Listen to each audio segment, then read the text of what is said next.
In March of 1891, when city officials finally broke the locks on St. Mercy General Hospital's basement morgue in Boston's North End, they discovered 213 detailed patient files, each marked with the same cryptic notation, called to glory during sacred treatment. What made these files terrifying wasn't just the sheer number of deaths over 16 years, but the identical final symptoms that didn't match any known diseases of the era. The Catholic diocese immediately sealed all records, but not before investigators copied documents that revealed a pattern so disturbing it would challenge everything the Irish immigrant community believed about divine healing. Before we dive deeper into this chilling tale of St. Mercy General Hospital, I need to tell you something. This channel isn't for everyone. Only the bravest souls dare to explore the darkest corners of America's religious history, and few channels have the courage to tell the stories we tell here. If you're one of those rare individuals who isn't afraid to uncover the terrifying truths that powerful institutions tried to bury, then hit that subscribe button right now. And I want to know, comment below and tell me what city or state you're listening from. Are you brave enough to be part of our community of truth seekers? Let's find out together what really happened in those basement chambers of St. Mercy General Hospital.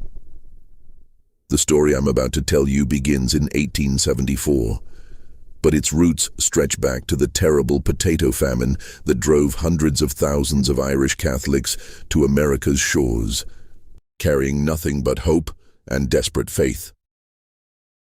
Boston's North End in 1874 was a maze of narrow cobblestone streets where Gaelic could be heard more often than English. The Irish immigrants who crowded into the three-story tenements had fled starvation in their homeland, only to face a different kind of desperation in America. Yellow fever outbreaks were common, factory accidents maimed workers regularly, and childbirth claimed mothers at alarming rates. The established Protestant hospitals charged fees that most Irish families couldn't afford, and many refused Catholic patients altogether, citing moral concerns about their religious practices. Into this void stepped Dr. Charles Whitman, Sister Margaret O'Connor, and Chaplain Robert Sullivan, who announced in the spring of 1874 that they would open St. Mercy General Hospital as a beacon of divine healing for God's forgotten children. The three-story brick building on Salem Street had previously housed a textile warehouse, but the trio spent months converting it into what appeared to be a legitimate medical facility. The first floor contained a reception area dominated by a massive wooden crucifix, treatment rooms with proper medical equipment, and a small chapel where patients could pray before procedures. The second floor housed patient wards with 20 beds, each bearing hand-carved religious symbols. But it was the basement that would become the source of nightmares, a series of rooms they called sacred treatment chambers, where, they claimed, the most miraculous healings would take place. Dr. Whitman presented impressive credentials from the University of Edinburgh, claiming specialization in experimental therapeutics blessed by divine guidance. He was a tall, gaunt man in his 50s with piercing blue eyes and prematurely white hair that he kept meticulously groomed. His hands were always impeccably clean, and he wore a small silver cross on his lapel, details that made desperate families trust him implicitly. Sister Margaret O'Connor appeared to be a genuine Catholic nun, complete with traditional habit and rosary beads that never left her side. She spoke with a soft Irish accent and possessed an almost supernatural ability to comfort frightened patients with whispered prayers and gentle touches. Chaplain Sullivan, a robust man with a booming voice, conducted services that could be heard 3 blocks away. His sermons about divine healing drew crowds of hundreds, and his blessing ceremonies became legendary throughout the Irish Quarter. The hospital's reputation grew through word-of-mouth testimonials that seemed too miraculous to be false. Families whispered about relatives who had entered St. Mercy with terminal consumption, only to emerge completely cured after receiving blessed treatments in the basement chambers.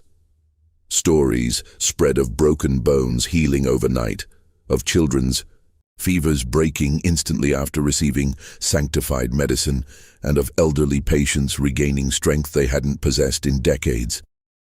The treatments were always free for families who couldn't pay, funded, according to Dr. Whitman, by generous benefactors who wished to remain anonymous in their Christian charity. What made these testimonials particularly convincing was their specificity. Margaret Flynn would tell anyone who listened how her 7-year-old son Tommy had been dying of pneumonia when she brought him to St. Mercy in desperation. After 3 days of sacred treatments, Tommy was running through the streets again, healthier than he'd ever been. Patrick O'Brien swore his wife Mary had been cured of consumption that 3 other doctors had declared fatal. These weren't vague claims of improvement. These were complete transformations that defied medical explanation. The Irish Catholic community embraced St. Mercy as proof that God favored their suffering people. Father McKenna of St. Leonard's Church regularly sent parishioners to the hospital, praising Dr. Whitman's combination of medical science and divine intervention. The Boston Pilot, the city's Irish Catholic newspaper, published glowing articles about the miracle hospital of the North End and its trinity of healing angels. Even skeptical Protestant newspapers acknowledged that something remarkable was happening at St. Mercy, though they attributed it to the powerful effects of faith and suggestion upon the immigrant mind. By 1876, St. Mercy General Hospital was treating nearly 200 patients per month, with a waiting list that stretched for weeks. Families would camp outside the building, sleeping on the cobblestones in hopes of securing treatment for their loved ones. Dr. Whitman instituted a selection process he called divine guidance, claiming he prayed over each application and accepted. Only those patients whom God revealed were ready for healing. This selective admission policy only increased the hospital's mystique and made families even more desperate to gain entry. The hospital's success attracted attention from medical professionals throughout New England. Dr. Harrison Wells, from Massachusetts General Hospital, requested permission to observe the miraculous procedures, but was politely refused on grounds that divine healing required pure faith, unmarred by scientific skepticism. When pressed for details about his treatment methods, Dr. Whitman would smile gently and explain that he combined traditional medical knowledge with sacred rituals passed down through generations of faithful healers. He claimed his medications were purified through prayer and blessed during holy ceremonies, making them far more effective than ordinary pharmaceuticals. The first crack in St. Mercy's divine facade appeared on the fog-shrouded morning of October 13, 1876, when 8-year-old Bridget McCarthy stumbled out of the hospital's basement chambers in a state that witnesses would later struggle to describe coherently. Mrs. Catherine O'Malley, who was waiting in the reception area for news of her own husband's treatment, watched in horror as the child emerged from the basement stairs walking in an unnaturally rigid manner. Her small hands clenched into fists so tight that her fingernails had drawn blood from her palms. She moved like a wind-up toy. Mrs. O'Malley would later tell investigators, her voice trembling with the memory. Her eyes were wide open, but she wasn't seeing anything in this world. And the smell, dear God, the smell that followed her up those stairs was like nothing I'd ever encountered. It wasn't medicine or disinfectant. It was sweet and rotten at the same time, like flowers left too long on a grave.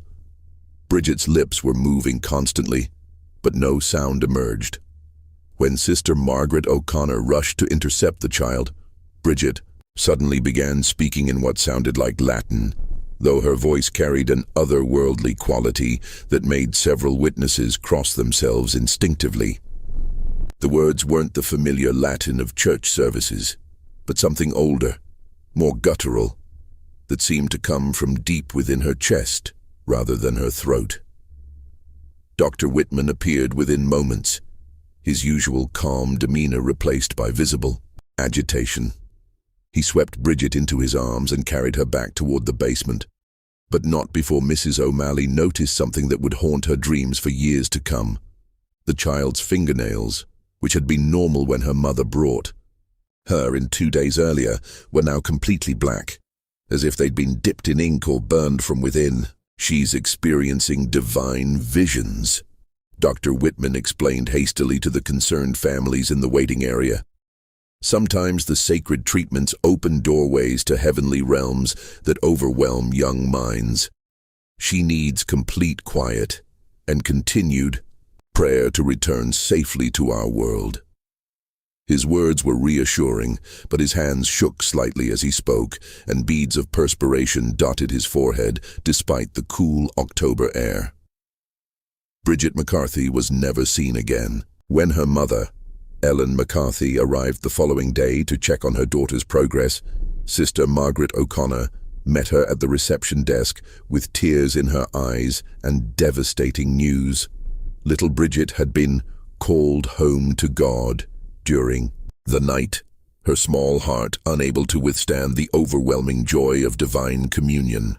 The child's body, they explained, had been so transformed by holy light that it was no longer suitable for earthly viewing, and had already been blessed and buried in the hospital's private cemetery behind the building. Ellen McCarthy's anguished screams echoed through the North End that afternoon, but her grief was tempered by the gentle explanations provided by Chaplain Sullivan.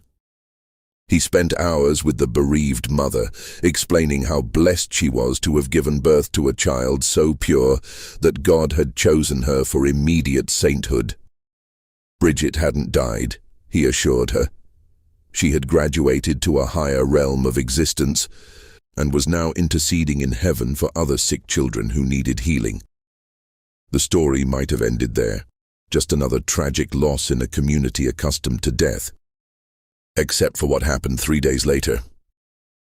Mrs. O'Malley's husband, Patrick, emerged from his own basement treatment completely cured of the tuberculosis that had been slowly killing him for months. His recovery was so complete and dramatic that it overshadowed any lingering questions about Bridget McCarthy's strange final moments. Patrick O'Malley lived for another 37 years, dying peacefully in his sleep at age 79.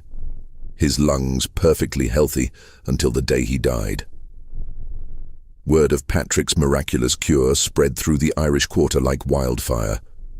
And, by the end of October, St. Mercy General Hospital had more applications than ever before. Ellen McCarthy, despite her grief, began telling neighbors that perhaps her daughter's sacrifice had somehow contributed to Patrick's healing. "Maybe Bridget's pure soul spoke to God on behalf of Mr. O'Malley," she would say through her tears.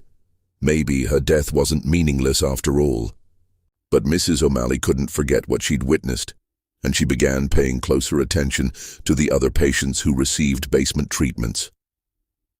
Over the following months, she noticed a disturbing pattern. Patients who entered the sacred treatment chambers fell into two distinct categories: those who emerged completely cured, like her husband, and those who never emerged at all. There seemed to be no middle ground, no partial recoveries or gradual improvements. It was either miraculous healing or death, with nothing in between. The community's faith in St. Mercy remained unshaken because the success stories were so dramatically visible. Cured patients walked through the neighborhood as living testimonies to divine intervention, while the deaths were explained as God's will, calling the purest souls home to heaven. Dr. Whitman's reputation for miraculous healing continued to grow, attracting patients from as far away as New York and Philadelphia. By the winter of 1878, St. Mercy General Hospital had become more than a medical facility. It had evolved into the spiritual heart of Boston's Irish Catholic community. Sunday, services led by Chaplain Sullivan drew congregations of over 400 people, who packed into the hospital's expanded chapel and overflowed into the treatment rooms. His sermons focused on themes of suffering, sacrifice, and divine testing, preparing families psychologically for the possibility that their loved ones might be chosen for heavenly service during treatment.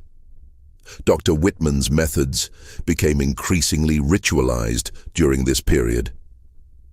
Patients selected for basement treatments underwent elaborate preparation ceremonies that lasted 3 days.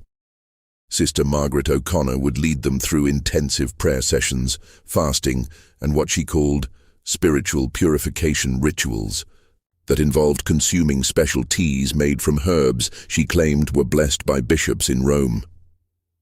Families were told these preparations were necessary to make patients worthy of divine healing, and that any shortcuts or impure thoughts could prevent the miracles from occurring.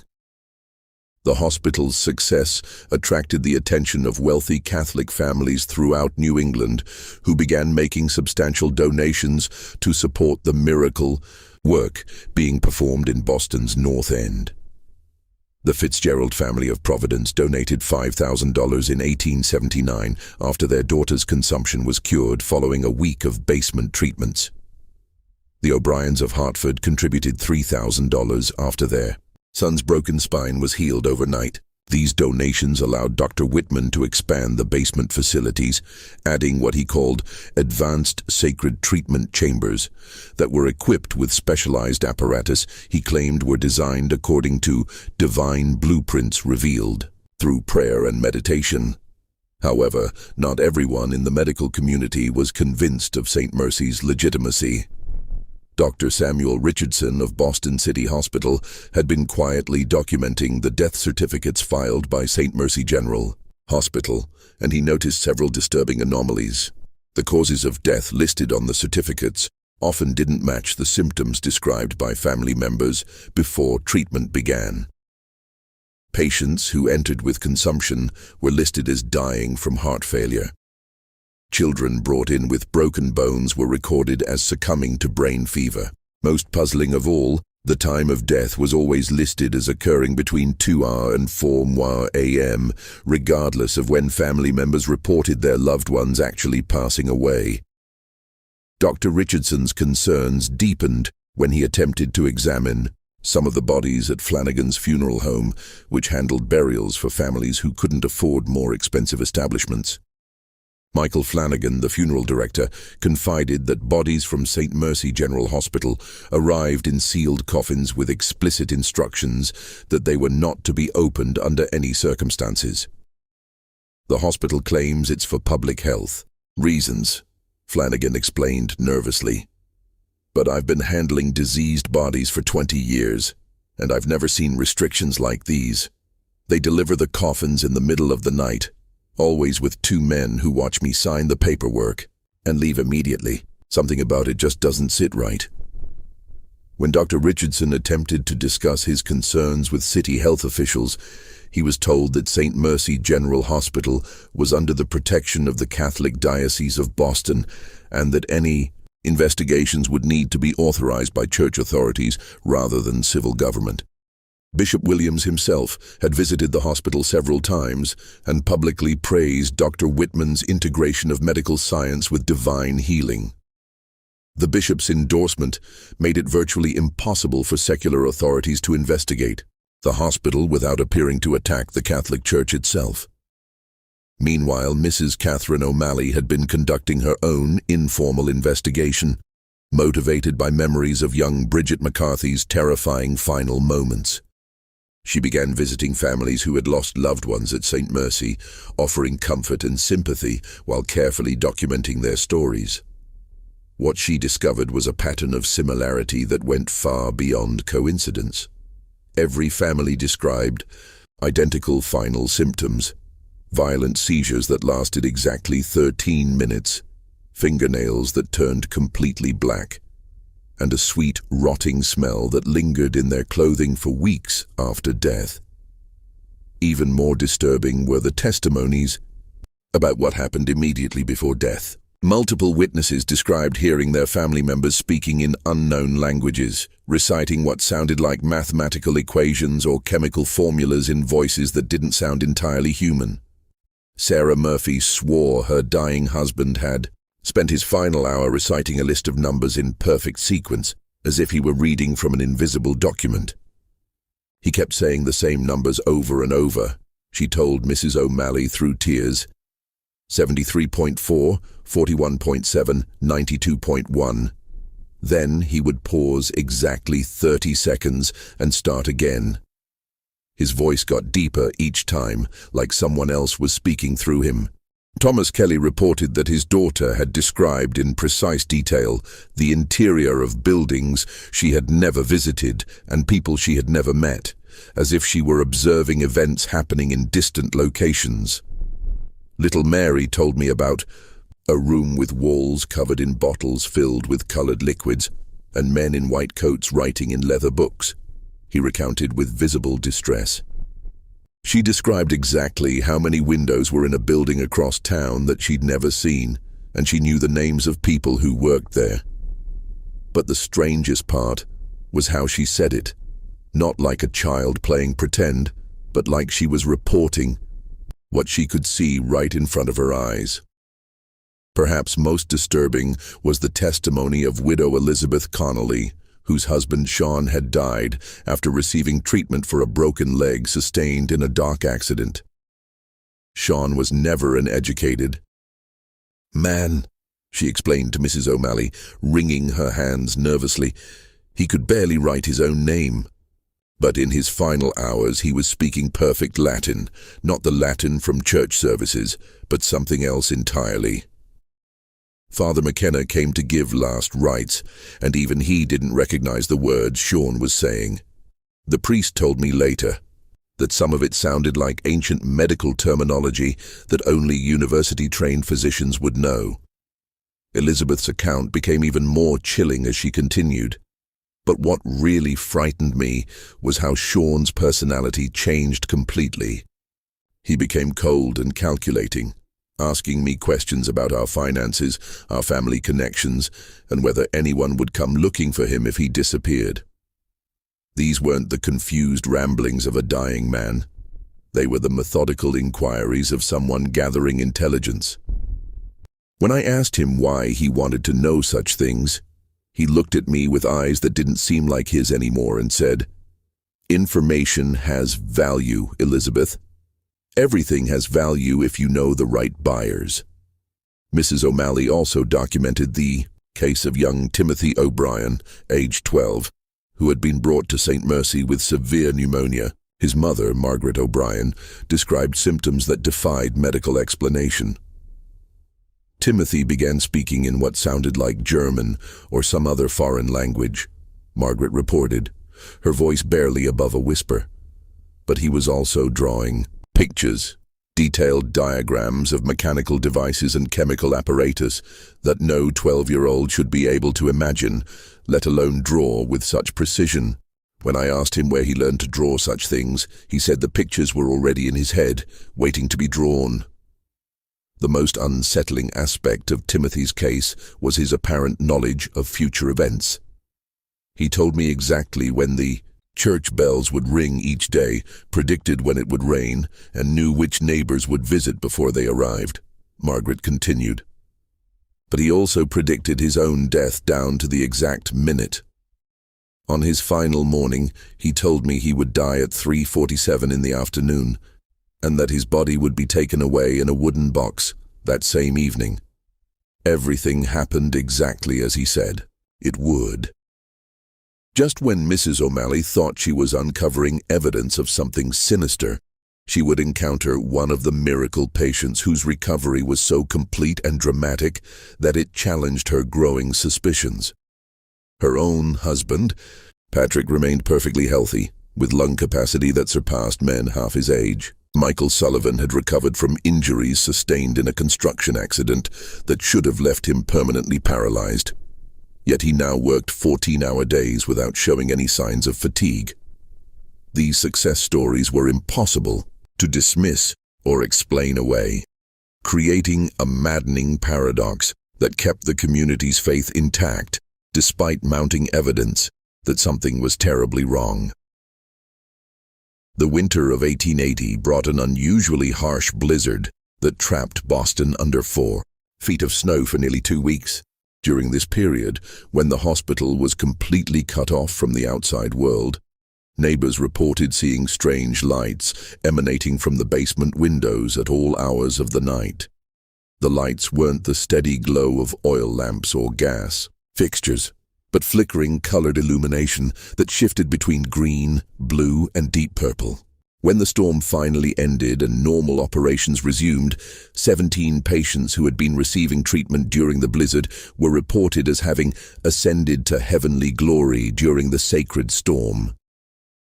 The spring of 1881 brought an unexpected visitor to St. Mercy General Hospital, who would forever change the course of events. Father Giuseppe Benedetti arrived from the Vatican's Congregation for the Causes of Saints, sent to investigate the miraculous healings that had been reported to church authorities in Rome.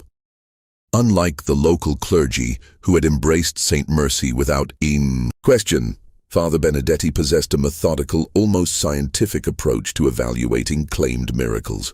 He had spent 15 years investigating supposed divine interventions throughout Europe and had developed techniques for distinguishing genuine miracles from elaborate frauds. Father Benedetti was a small, quiet man in his early 60s with sharp grey eyes that missed nothing and a manner of speaking that made people feel compelled to tell him the complete truth. He spoke perfect English with only a slight Italian accent, and his extensive knowledge of medical science often surprised those who expected a typical parish priest. What made him particularly dangerous to any potential deception was his background. In chemistry and anatomy, subjects he had studied at the University of Bologna before entering the priesthood.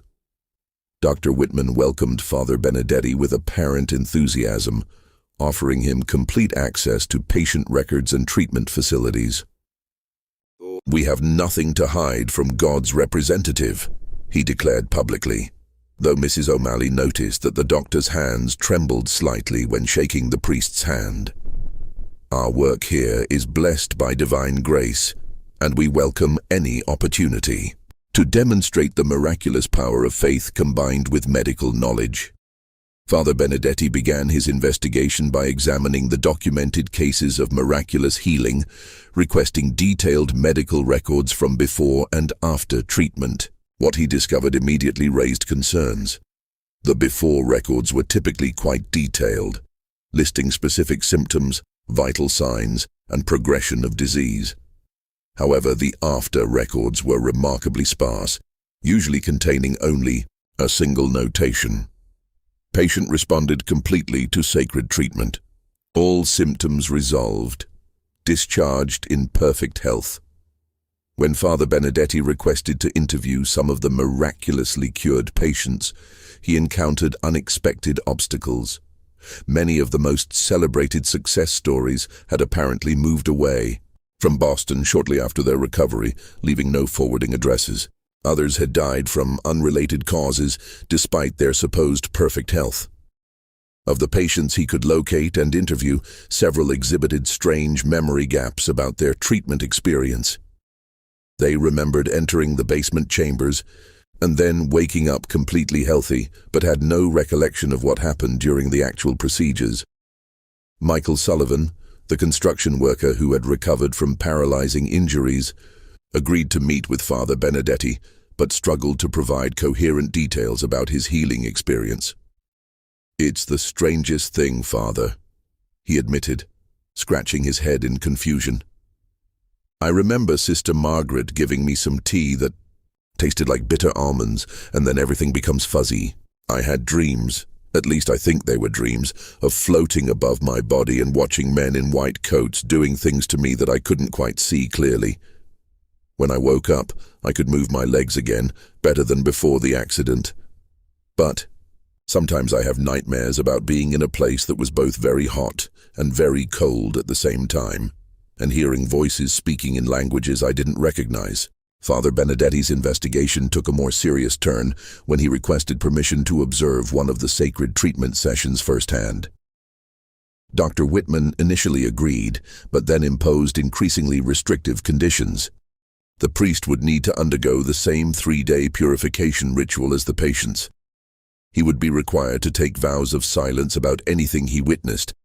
Most unusually, he would need to consume the same sanctifying substances given to patients to ensure his spiritual worthiness to witness divine healing. These requirements struck Father Benedetti as highly irregular. In 15 years of investigating miracles, he had never encountered restrictions that prevented church officials from observing claimed divine interventions. Genuine miracles, in his experience, could be witnessed by anyone without special preparation or chemical consumption. The elaborate prerequisites suggested that Dr. Whitman was either dealing with psychological phenomena that required specific mental states or was concealing procedures that wouldn't appear miraculous to trained observers. Father Benedetti decided to conduct a more covert investigation. He enlisted the help of Mrs. Catherine O'Malley, whose unofficial documentation had impressed him with its thoroughness and attention to detail. Together they began mapping the hospital's true layout, timing the movements of staff members, and documenting the arrival and departure of unusual supplies. What they discovered was a complex operation that extended far beyond medical treatment. Late-night deliveries arrived at the hospital's rear entrance 3 times per week, always between 1 and 4 a.m. The deliveries included wooden crates, marked with symbols that Father Benedetti recognized from his studies of medieval alchemy, glass containers filled with liquids that ranged from clear to deep purple, and metal apparatus that looked more like laboratory equipment than medical instruments. Most disturbing were the periodic arrivals of men who didn't appear to be medical professionals, but rather businessmen in expensive suits who met privately with Dr. Whitman in his office, usually carrying leather satchels that they guarded carefully. Mrs. O'Malley discovered that the hospital's basement extended much further than the official blueprints indicated. By carefully pacing the building's exterior and comparing it to the interior layout, she determined that there were at least 3 rooms in the basement that couldn't be accessed through the main staircase. These hidden chambers were connected to a separate entrance that opened onto the alley behind the building, allowing people to enter and exit without being seen by patients or visitors in the main reception area. The breakthrough in Father Benedetti's investigation came from an unexpected source. In late September 1881, a young Irish woman named Molly Flanagan sought him out after Sunday Mass at St. Leonard's Church. Molly worked as a seamstress in a shop near the hospital and had been observing strange activities for months, but hadn't known whom to trust with her concerns.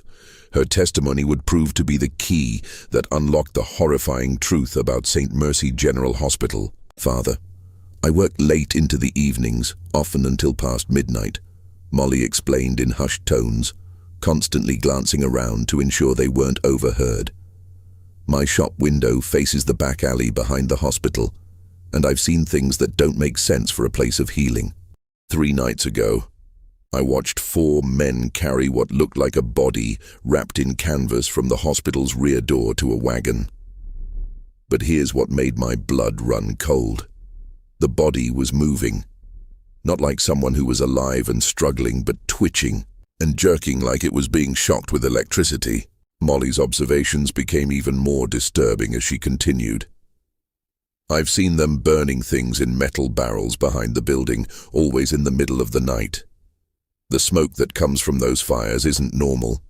It's thick and green, and it makes a smell that's so awful I have to close my windows even in hot weather. And Father, I swear to you on my mother's grave, I've heard screaming coming from underground. Not the kind of screaming you'd hear from someone in pain, but something else entirely. Something that doesn't sound entirely human." Father Benedetti realized he needed to gather more concrete evidence before making any accusations against such a respected institution. He arranged to spend several nights in Molly's shop, observing the hospital's rear activities through her window. What he witnessed during his surveillance would haunt him for the remainder of his life. On the night of October 3rd, 1881, Father Benedetti watched as Dr. Whitman, Sister Margaret O'Connor, and 2 unknown men in white coats emerged from the hospital's rear entrance carrying what appeared to be a wooden chest about the size of a coffin. The chest was making sounds, not the groaning of settling wood, but rhythmic tapping as if something inside was trying to communicate in code. The men loaded the chest onto a covered wagon and drove away toward the harbor district, returning 3 hours later with the wagon empty. 2 nights later, Father Benedetti observed a scene that convinced him immediate action was necessary. Well-dressed man in an expensive overcoat arrived at the rear entrance carrying a leather satchel and was met by Dr. Whitman. The 2 men spoke briefly before the stranger handed over the satchel and received a small glass vial filled with dark liquid in return. As the stranger held the vial up to the moonlight, Father Benedetti could see him examining it with the practiced eye of someone familiar with chemical substances. The transaction had the unmistakable character of a business deal rather than a medical consultation. Father Benedetti decided to break into the hospital's basement to gather definitive proof of whatever illegal activities were taking place. Using his knowledge of the building's layout and the staff's routine schedules, he gained access through a basement window that faced the alley on the night of October 8, 1881. What he discovered in those underground chambers would exceed his worst expectations and challenge his faith in humanity itself. The basement contained 6 rooms that weren't shown on any official hospital blueprints. The first room housed an elaborate laboratory filled with chemical apparatus, distillation equipment, and hundreds of glass containers filled with substances ranging from clear liquids to thick, colored syrups. Detailed notes in 3 different handwritings documented experiments involving various combinations of chemicals, with careful records of dosages, reactions, and what appeared to be human responses to different formulations.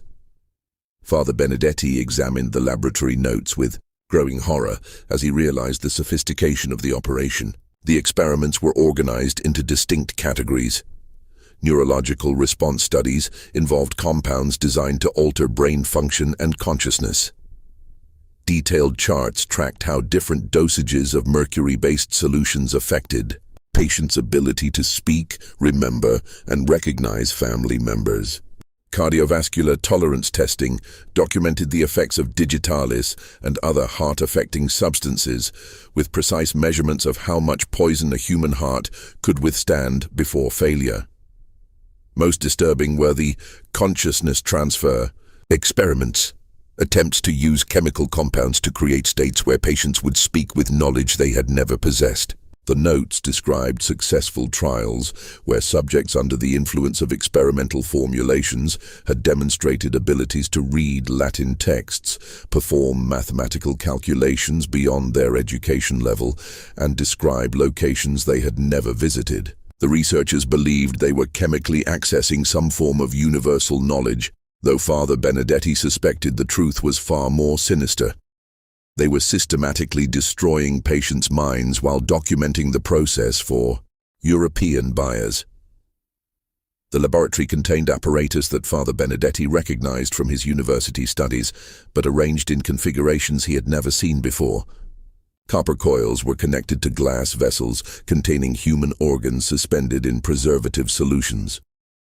Electrical batteries were wired to metal plates designed to deliver controlled shocks to restrained subjects.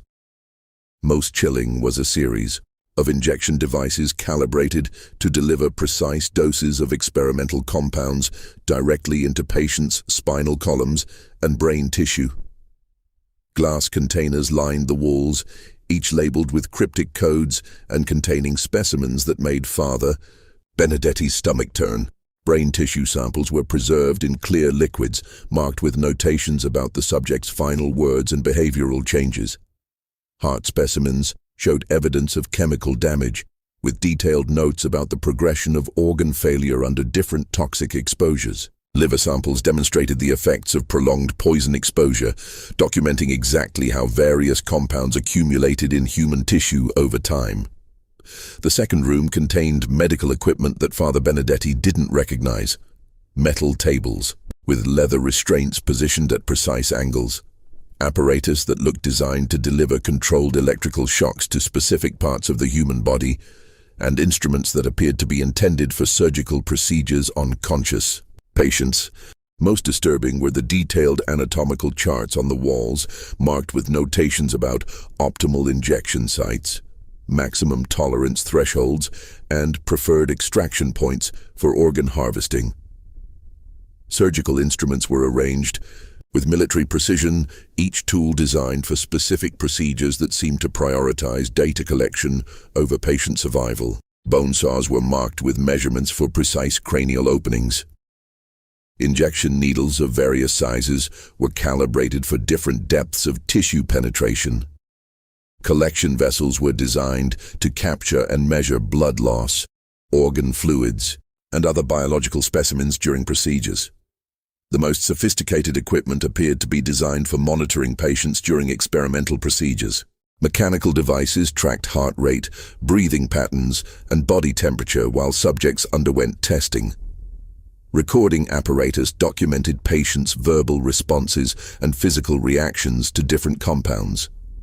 The entire setup was designed to extract maximum scientific data from human suffering while maintaining detailed records for commercial sale. But it was the third room that revealed the true horror of St. Mercy General Hospital. Filing cabinets lined the walls, filled with hundreds of patient records far more detailed than anything maintained upstairs. Each file contained photographs of patients before, during, and after treatment, along with meticulous documentation of their responses to various experimental procedures. The files were organized not by patient name or medical condition, but by categories like high-tolerance subjects, rapid response cases, and most chillingly, expendable test population. Father Benedetti's hands shook as he examined file after file, each revealing a different aspect of the systematic experimentation being conducted on unsuspecting patients.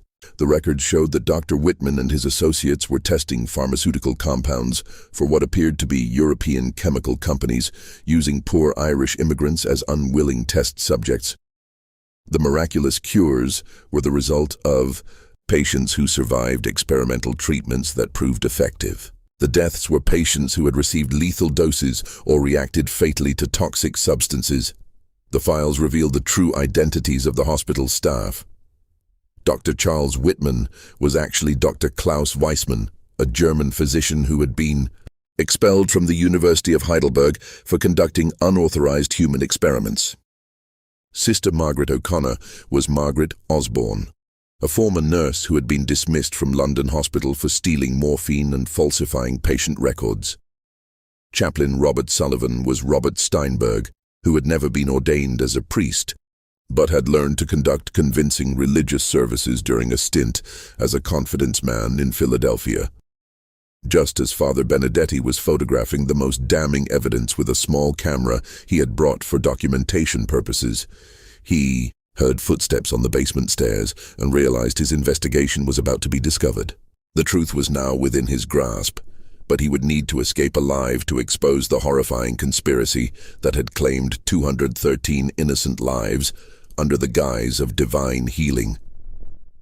Father Benedetti extinguished his small oil lamp and pressed himself against the wall behind the filing cabinets as the footsteps descended the basement stairs. Through a gap between the cabinets, he could see the flickering light of lanterns approaching the hidden laboratory rooms. Two voices became audible, Dr. Whitman speaking in urgent, hushed tones with someone Father Benedetti didn't recognize. "The Vatican investigator is getting too close," Dr. Whitman was saying, his cultured accent slipping to reveal Germanic pronunciation. "Benedetti has been asking questions about patients who can't be produced for interviews. If he discovers the basement operations, 16 years of work will be destroyed, and our European contracts will be terminated immediately." The second voice belonged to a woman, but not Sister Margaret O'Connor. This voice carried a crisp British accent and spoke with the authority of someone accustomed to giving orders. "Dr. Weissmann, your emotional attachment to this charade is becoming a liability. The syndicate has extracted everything of value from this experiment. We have documented results from 213 test subjects, representing pharmaceutical data worth over $400,000 in European markets. The Irish population experiment has served its purpose. Father Benedetti's blood ran cold as he realized he was overhearing a conversation between the masterminds of the most elaborate medical fraud in American history. The woman continued speaking, revealing details that exceeded even his worst suspicions about the hospital's true purpose. Our buyers in Vienna, Berlin, and London have received complete documentation of tolerance levels, reaction times, and mortality rates for 47 different chemical compounds. The morphine tolerance studies alone will advance anesthetic research by decades. The hallucinogenic response data has applications in both medical and military fields that our contacts find extremely valuable. Dr. Whitman's response revealed the calculated coldness behind his facade of religious dedication. The beauty of this operation has been its perfect cover. Religious healing attracts the most desperate and least educated patients, people who don't question unusual symptoms or demand detailed explanations. The Irish immigrants have been ideal test subjects, isolated from mainstream medical community, trusting of authority figures, and unlikely to be missed when they don't survive procedures. And the survivors become unwitting testimonials to our legitimacy, the woman added with obvious satisfaction. Patients who respond well to experimental treatments believe they've experienced divine miracles. Their testimonies attract more subjects and discourage official investigation. We've created a self-sustaining system of exploitation disguised as charity. Father Benedetti listened in horror as they discussed the systematic murder of 213 people as if they were laboratory animals. The conversation revealed that the entire operation was funded by a syndicate of European pharmaceutical companies who were willing to pay enormous sums for human testing data that couldn't be obtained legally. The hospital was actually an elaborate front for human experimentation, using religious faith as a weapon against the most vulnerable members of society. "What about Benedetti?" Dr. Whitman asked, his voice betraying growing anxiety.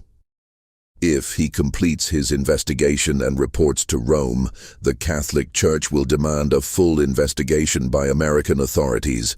Our cover will be blown, and all of us will face murder charges." The woman's response sent chills through Father Benedetti's entire body. Benedetti will not complete his investigation.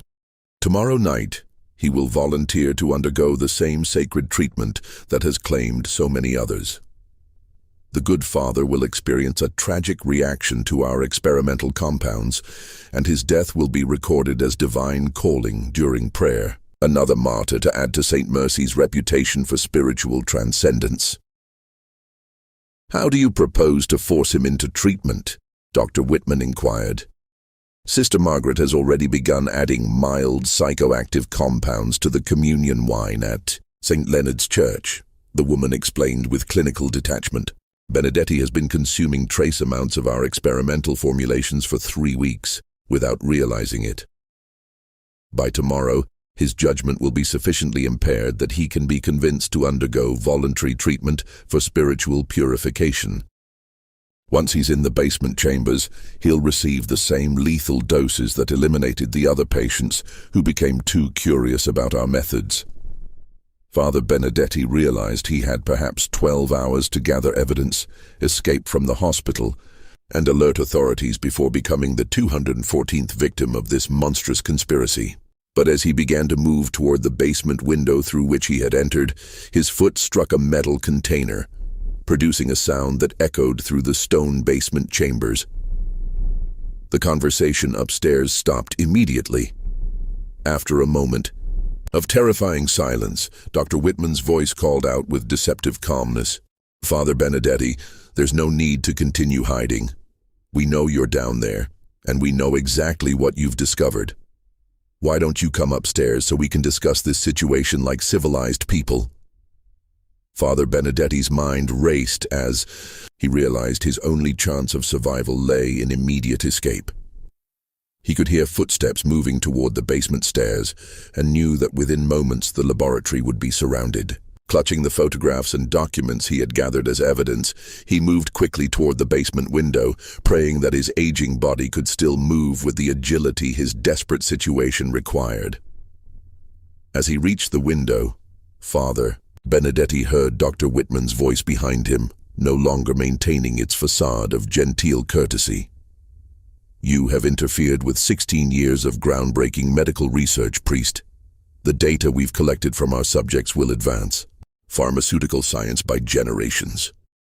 You cannot stop progress in the name of misguided morality." Father Benedetti squeezed through the basement window and found himself in the alley behind St. Mercy General Hospital, clutching evidence that would expose one of the most horrific crimes in American medical history.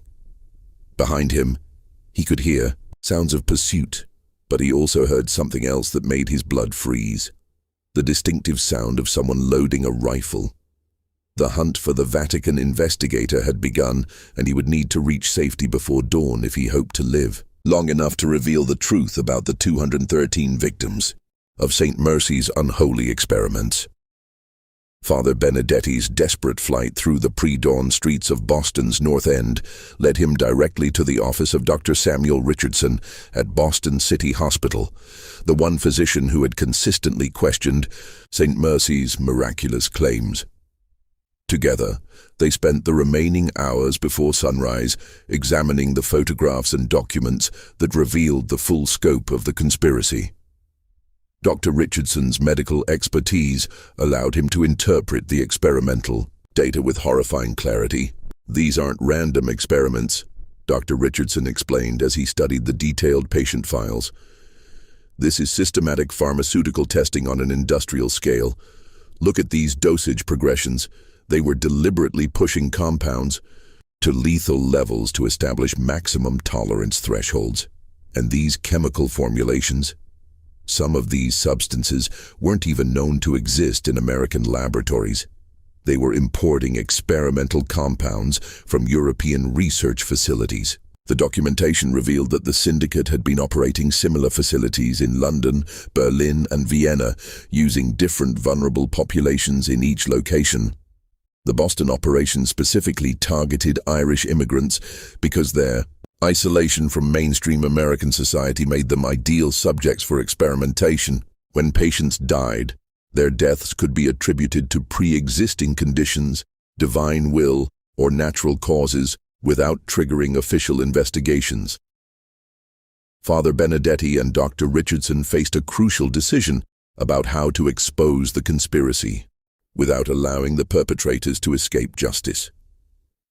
A direct approach to city authorities might give Dr. Whitman and his associates time to destroy evidence and flee the country. Instead, they decided to coordinate simultaneous raids on both the hospital and several addresses mentioned in the documents as storage facilities for experimental compounds. At exactly 6 a.m. on October 9, 1881, Father Benedetti presented his evidence to Bishop Williams while Dr. Richardson alerted city police and federal authorities. The timing was critical because the morning shift change at St. Mercy would provide maximum opportunity to apprehend all conspirators before they could coordinate their escape plans. The raid on St. Mercy General Hospital uncovered evidence that exceeded even Father Benedetti's worst expectations. In addition to the basement laboratory, investigators discovered a hidden sub-basement containing preservation tanks filled with human organs, detailed anatomical studies, and correspondence with buyers throughout Europe who were purchasing biological specimens for research purposes. The conspiracy wasn't limited to pharmaceutical testing. They had been harvesting organs from deceased patients and selling them to medical schools and research facilities that didn't ask questions about the source. Dr. Klaus Weissman, the man known as Dr. Charles Whitman, was arrested while attempting to destroy documents in his office. Margaret Osborne, posing as Sister Margaret O'Connor, was captured at the harbor while boarding a ship bound for Liverpool with trunks filled with patient files and chemical samples.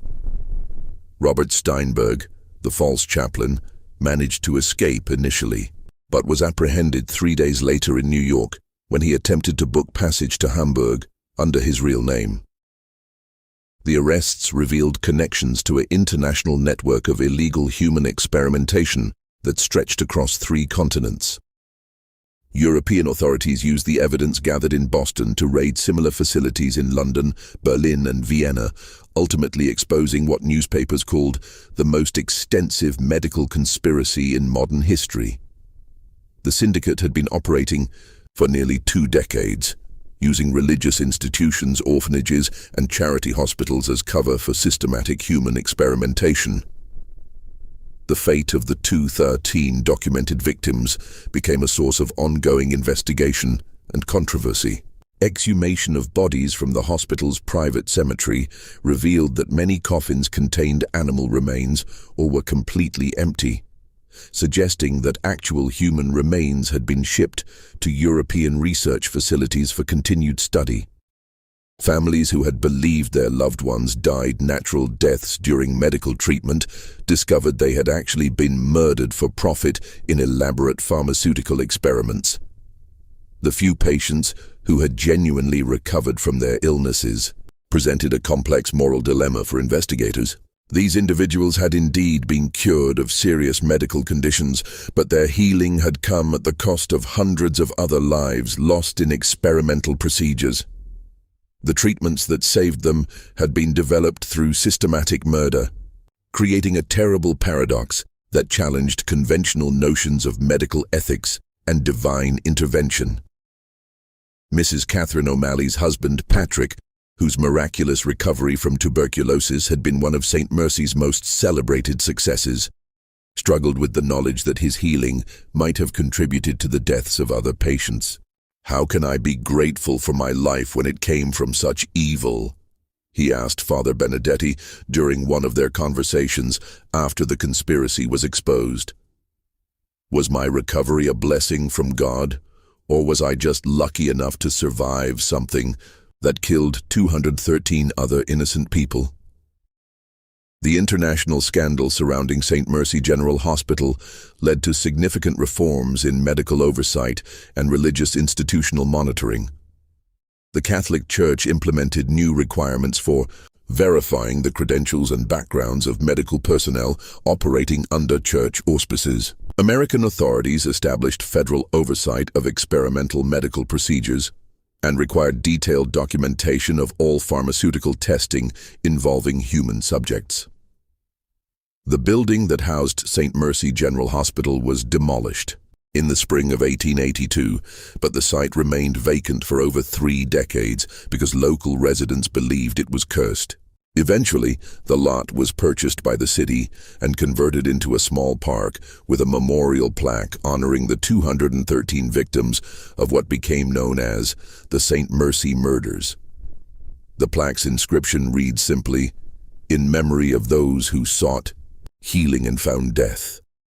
May their sacrifice teach us to question those who claim divine authority over human suffering." Dr. Klaus Weissmann was sentenced to death and executed in 1883, maintaining until his final moments that his experiments had advanced medical science and saved more lives than they had cost. Margaret Osborne received a life sentence and died in prison in 1901, reportedly spending her final years claiming that she had been genuinely devoted to helping patients and had been deceived about the true nature of the experimental procedures. Robert Steinberg was sentenced to 25 years but served only 12 before dying of consumption in 1893. The same disease he had falsely claimed to cure through divine intervention. Father Giuseppe Benedetti returned to Rome in 1882, where he spent the remainder of his career developing protocols for investigating claimed miracles that would prevent similar frauds from using religious faith as a cover for criminal activity. His detailed reports on the St. Mercy case became required reading for Vatican investigators and established standards for verifying divine healing that remain in use today. The most disturbing legacy of the St. Mercy conspiracy was the discovery that similar operations had been attempted in other American cities, targeting different vulnerable populations with various forms of fraudulent religious healing. The success of the Boston facility had inspired imitators who sought to exploit religious faith for profit, leading to a wave of investigations that revealed the extent to which unscrupulous individuals were willing to manipulate desperate people's belief in divine intervention. In the decades following the exposure of the St. Mercy murders, historians and medical researchers continued to study the case as an example of how institutional authority and religious faith could be weaponized against society's most vulnerable members. The detailed records maintained by the conspirators provided unprecedented insight into both the methods used to exploit religious communities and the psychological techniques employed to maintain victims' cooperation even when they were being systematically murdered. The story of St. Mercy General Hospital serves as a chilling reminder that evil often wears the mask of charity, and that those who claim to speak for God must be held to the highest standards of accountability and transparency. The 213 victims of this conspiracy died believing they were receiving divine healing, when in reality they were being sacrificed on the altar of scientific ambition and corporate greed. Their deaths challenge us to remain vigilant against those who would exploit our faith, our desperation, and our trust in the pursuit of power and profit. If you've stayed with this dark tale until the end, you're clearly not like most people. You have the courage to confront the uncomfortable truths that others prefer to ignore. The story of St. Mercy General Hospital reminds us that monsters don't always look like monsters. Sometimes they wear white coats and religious habits, and they speak of healing while they destroy. What do you think about this horrifying chapter in American medical history? Do you believe that such systematic evil could be hidden behind religious authority for 16 years without anyone else knowing the truth? Share your thoughts in the comments below. And if this story has given you chills, share it with someone else who appreciates dark mysteries. Hit that like button to support our research into these buried secrets, and subscribe to join our community of truth seekers who aren't afraid to explore the shadows of history. Until next time, remember that the most terrifying monsters are often those who convince us they're our saviors.